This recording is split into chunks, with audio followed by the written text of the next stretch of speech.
J'ai enfin réussi à interviewer un agent d'acteur. Alors en l'occurrence, il faut savoir que les agents n'accordent pratiquement jamais, voire jamais d'interview. Ici, eh bien, c'est une agente qui a accepté de répondre à mes questions. Elle s'appelle Emmanuelle Bourcy. Donc Emmanuelle est agente chez AML, qui est une agence parisienne. Alors bien sûr, Emmanuelle représente toute une série de comédiens français, mais elle a également la particularité de représenter plus de 30 comédiens belges. Alors lorsqu'Emmanuelle a accepté qu'on organise cette interview, j'ai immédiatement fait un mail à tous ceux qui sont inscrits à ma newsletter.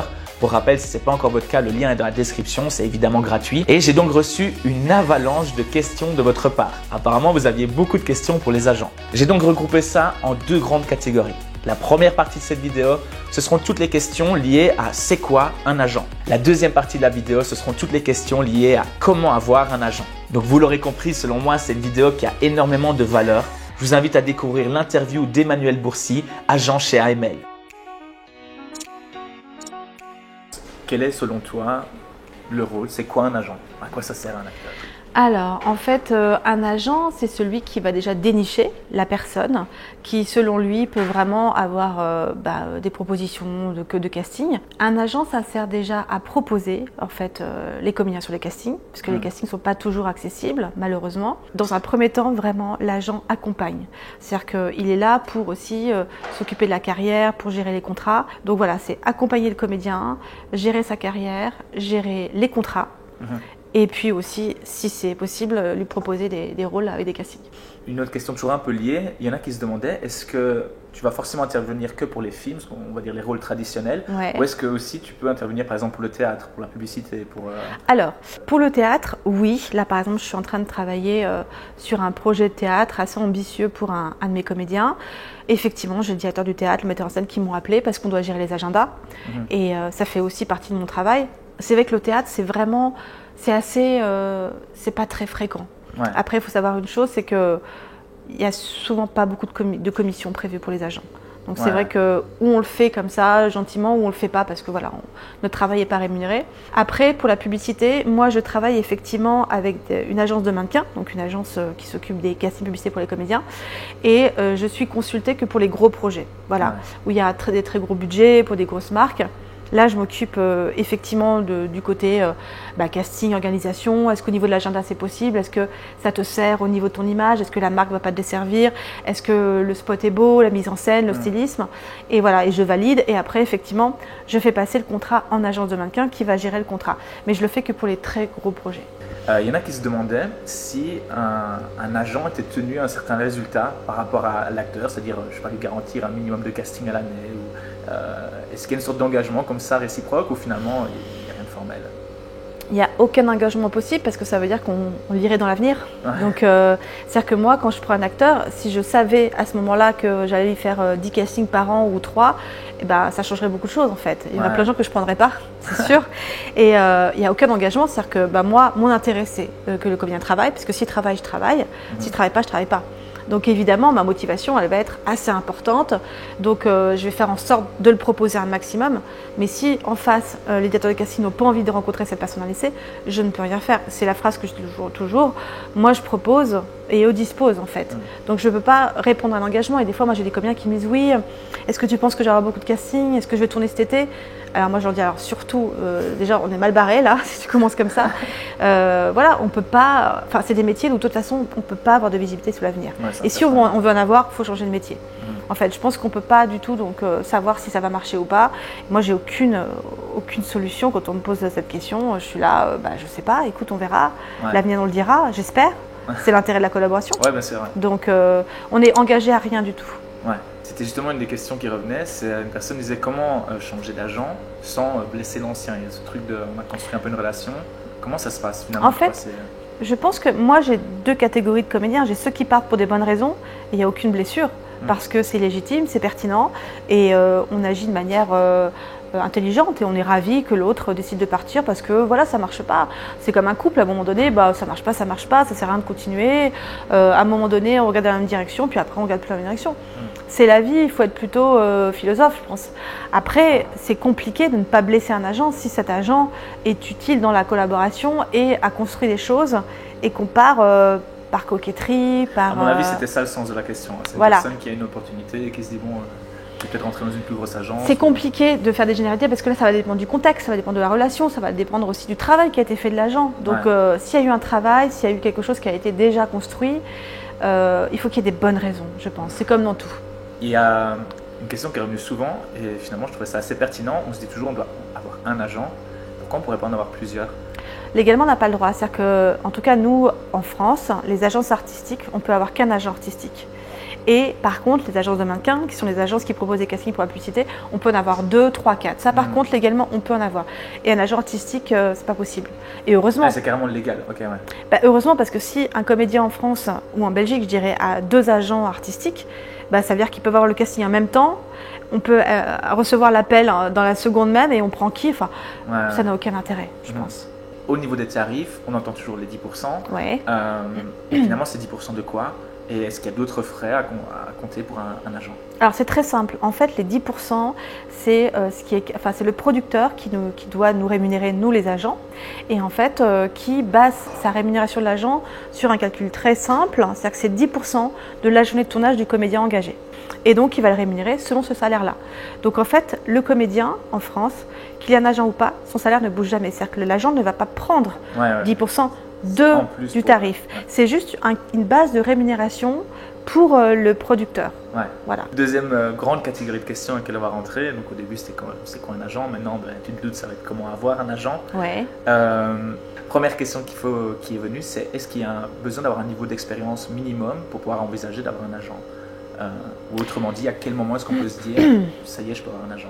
Bon, moi, ce qui me dérange, c'est que de plus en plus, les comédiens ont des recherches d'agents de manière prématurée. C'est-à-dire qu'ils ont pris 2-3 cours, ils disent oh, j'ai une bonne tête, je fais rire les copains, allez, je vais avoir un agent. Parce que déjà, ils n'ont pas compris qu'un agent, c'est pas que des castings, c'était un peu plus complexe que ça. Donc, je pense qu'en fait, on doit chercher un agent à un moment donné où on a un peu coché toutes les cases. C'est-à-dire qu'on est bilingue, on sait faire de la boxe, on a fait des stages un peu partout, on a déjà tourné. Là, je pense que c'est légitime quand on sent que la carrière évolue, on commence à avoir des contrats, qu'on a envie vraiment d'avoir quelqu'un pour nous accompagner. Ok, ouais. Selon toi, c'est mieux d'aller vers l'agent ou entre guillemets d'attendre qu'un agent vienne vers nous? Je pense qu'on peut démarcher les agents, mais pour démarcher les agents, encore faut-il avoir du matériel, une bande démo, une invitation, je pense pour un court-métrage ou pour une pièce de théâtre. Parce que je ne vois pas comment on peut susciter du désir avec 2 photos et un CV. Enfin, humainement, c'est un peu limité, je trouve. Donc, à mon avis, il faut avoir du bon matériel. Donc là, tu viens de répondre à plusieurs questions en même temps, qui étaient comment est-ce qu'on peut faire venir un agent? Donc pour toi, soit tu le contactes en envoyant une bande démo, soit tu lui dis viens me voir à mon spectacle. Exactement. C'est vrai que les autres agents sont souvent démarchés par mail. Effectivement, ils peuvent répondre de manière positive, organiser un rendez-vous si le profil les intéresse, parce que le matériel correspond ou parce qu'ils ont pu se rendre à l'invitation. Tu as déjà un peu répondu, mais pour creuser, est-ce que pour toi c'est utile d'envoyer des mails de candidature? Parce qu'on a clairement l'impression qu'ils ne sont pas lus. Est-ce que ça sert à quelque chose? Est-ce que c'est lu? Qu'est-ce qu'ils doivent comprendre? Des mails de candidature aux agents? Oui, aux agents. Se présenter quoi. Oui, de toute façon, je pense que ça fait partie du job, c'est le jeu. Il faut envoyer du matériel et puis souvent on ne répond pas, c'est sûr. Donc il ne faut pas se formaliser là-dessus, se vexer en disant oui, c'est pas gentil. Ou...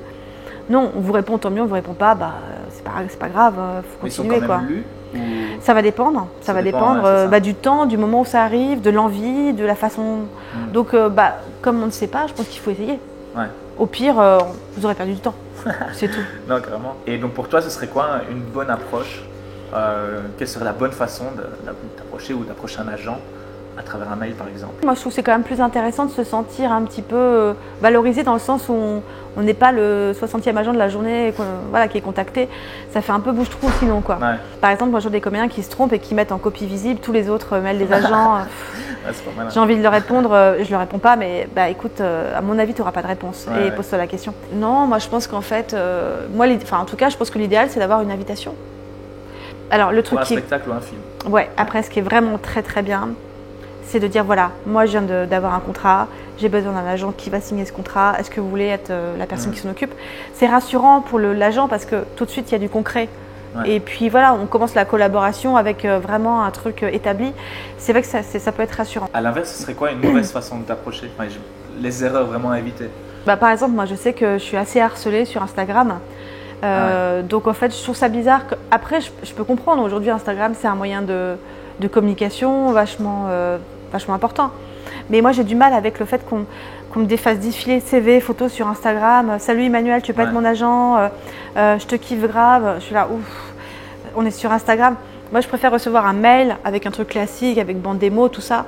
C'est moins intrusif qu'Instagram. Je comprends. Voilà. Après, bon, chacun fait ce qu'il veut, mais je trouve que c'est un peu déplacé. Ou alors un appel, il ne faut pas appeler les agents, ou un petit texto. Je pense que c'est un mail, c'est bien parce que ça n'attend pas de réponse immédiate. Il y en a qui t'appellent directement? Quelques-uns, oui. Effectivement, c'est intrusif. Ouais, et ça n'a aucun intérêt. Et du coup, si un agent t'a pas répondu, est-ce qu'on peut le relancer? Bien sûr. Après combien de temps? Moi, je pense qu'un agent peut ne pas avoir répondu pour des multiples raisons, ou parce qu'il n'est pas intéressé, ou parce qu'il n'a pas le temps, ou parce que c'est pas le moment. Voilà. Donc, je pense qu'il faut le relancer. Après, il ne faut pas non plus être trop présent. Une fois par an, c'est bien. Une fois par an, c'est bien. Ouais. Okay. Ou une fois tous les 6 mois, si c'est vraiment un agent particulier qui vous intéresse. Si toi, tu avais en face de toi l'Emmanuel de 20 ans, qui arrivait là maintenant, qui dit « Emmanuel, je sais, je veux être actrice, c'est trop important pour moi et il me faut une agent », tu lui conseilles de faire quoi? De travailler, déjà, de faire tout ce qu'il faut pour être au top et pas juste normal, c'est-à-dire, comme je le dis tout le temps, parler plusieurs langues, avoir des compétences extraordinaires, travailler les familles, parce que les familles, ça marche beaucoup. Quand je dis famille, c'est les familles de cinéma, les gens qui travaillent ensemble, essayer d'avoir des contacts, des connexions. Ouais. Et puis voilà, au moment donné où les choses sont dans le moment de l'éclosion, je dis voilà, les choses arrivent, ça y est, j'ai besoin d'être accompagnée. Je pense que c'est aussi une question de timing en fait. Souvent, je trouve que les comédiens se précipitent, sont impatients. Et je pense que c'est important dans ce métier de prendre le temps et d'accepter que les choses n'aillent pas aussi vite qu'on aimerait. Ah, c'est sûr. Et tu penses qu'un comédien justement qui n'a pas encore d'agent, qui cherche, est-ce qu'il doit prendre le premier agent qui lui dit oui, ou il doit chercher le bon agent? Ça dépend s'il est impatient. Évidemment, il va prendre le premier parce qu'il va se dire bah, je n'ai pas eu de réponse de l'autre côté, j'y vais, c'est chouette, enfin quelqu'un me veut. Et donc si vraiment cette personne est impatiente et qu'en plus l'agent correspond à ses attentes parce qu'il n'y a pas d'attente particulière, il faut y aller quoi. Du coup, c'était une maman d'un enfant acteur qui commence déjà à bien tourner. Ouais. Elle avait les peurs inverses, c'est-à-dire elle se disait mais moi j'ai pas trop envie que mon enfant ait un agent parce que s'il lui propose tout le temps des castings et que mon enfant il a plus envie et qu'il est dégoûté, est-ce qu'il est obligé d'y aller, comment ça se passe? Tu répondrais quoi à cette personne? Alors moi moi j'ai commencé comme directrice de casting et je faisais beaucoup les enfants et j'étais vraiment choquée par les parents qui obligeaient les enfants à passer des castings et en fait je pense que l'envie doit venir de l'enfant. Et s'il a vraiment cette envie, il ne faut pas aller contre son désir. Et je pense que justement, il n'y aura pas de non, j'ai pas envie, parce que ça sera une passion et qu'il sera très content. Donc là, à ce moment-là, tout va bien. Et il n'y aura pas de problème de oui, l'agent il va être vexé si je dis non, parce qu'a priori, s'il y a un non, c'est parce que c'est pas le moment ou ça peut arriver de temps en temps. Après, c'est vrai qu'un agent, si un enfant, en tout cas le parent, dit souvent non à un agent, au bout d'un moment, ça va l'énerver, mais c'est logique, ça n'a pas d'intérêt. La dernière question, celle-là, elle est vraiment de moi. C'est toujours de la même façon que je la formule. Donc demain, tu vas partir sur une autre planète. Donc c'est vraiment tes dernières heures ici et tu as parlé de ta fille, donc je vais la reprendre. Il y a une personne que tu tiens vraiment à fond, qui est très importante pour toi. Elle te dit, voilà, moi je veux absolument devenir actrice, je veux jouer dans des films, c'est mon rêve, c'est important pour moi. Et toi, avant de partir, tu as juste un tout petit papier comme ça. Tu peux presque pas écrire dessus. Et donc tu vas lui laisser un conseil pour réussir à réaliser son rêve, à devenir une grande actrice. Tu lui dis quoi? C'est une sacrée bonne question. J'aurais aimé pouvoir la préparer. Moi, je dirais ne fantasme pas tes rêves, vis-les, tout simplement. Parce qu'on est beaucoup dans le fantasme. Oh, j'aimerais, oh, ça serait bien que peut-être que si, ou je devrais. Et en fait, on n'ose pas. Moi, je sais que j'ai longtemps hésité avant d'oser me projeter peut-être et d'un jour être dans ce milieu, quand on vient de nulle part et que personne ne nous attend. Et voilà, parce que je me sentais trop loin de tout ça et je pense qu'il faut aller au bout de ses rêves et même si on est très loin et qu'a priori c'est impossible, rien n'est impossible. À partir du moment où on a décidé que les choses arriveraient, les choses peuvent se passer comme on le souhaite ou pas, mais en tout cas, la pire chose, c'est de ne pas le faire. Voilà. fonce. Ouais, fonce, carpe diem. Emmanuel, merci beaucoup. De rien. Et voilà, j'espère qu'Emmanuel a répondu à toutes vos questions sur les agents. En tout cas, je tiens une fois de plus à la remercier. Je sais d'autant plus que l'exercice n'était pas facile pour elle. Donc vraiment, du fond du cœur, merci Emmanuel. En tout cas, je vous invite à lâcher un pouce bleu si ça vous a plu. Évidemment, ça fait plaisir, c'est bon pour le référencement. Abonnez-vous à la chaîne si c'est toujours pas fait. Sachez qu'Emmanuel organise régulièrement des stages à Paris et à Bruxelles. Donc je vais vous mettre dans la description de cette vidéo le lien vers son compte Instagram. N'hésitez pas à la contacter si vous voulez participer à un de ses stages. Pour la suite, je vous invite à mettre dans les commentaires de cette vidéo toutes les personnes que vous voudriez que j'aille interviewer, que ce soit des métiers, des personnes en particulier, lâchez-vous dans les commentaires. Et enfin, je vous invite à développer votre patience. Moi personnellement, c'est l'un des conseils que j'ai préféré d'Emmanuel dans cette vidéo, le fait que les acteurs sont souvent trop impatients. En tout cas, je me suis clairement reconnu là-dedans, donc je vais bosser là-dessus. N'oubliez pas que pour percer, il faut persévérer. C'est à force de bosser un petit peu tous les jours qu'on va y arriver. Je vous dis à très vite sur les plateaux. Ciao!